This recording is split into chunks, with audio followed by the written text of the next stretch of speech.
If your camper's water heater isn't working, there are several potential reasons for the issue.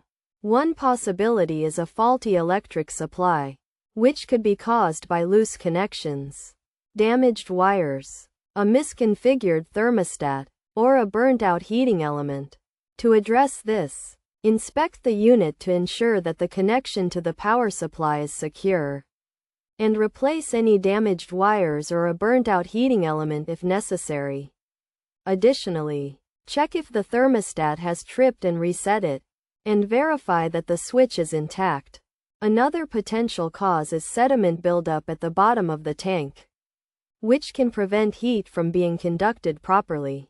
To fix this, drain the water from the tank and flush it, or use a rinsing wand attached to a hose to thoroughly clean the bottom of the tank and remove any sediment. It's also possible that the heater's bypass valve is in the winterization setting, which can prevent the heater from working.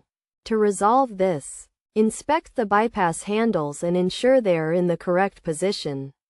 By checking these potential causes and taking the necessary steps to address them, you should be able to troubleshoot and fix the issue with your camper's water heater.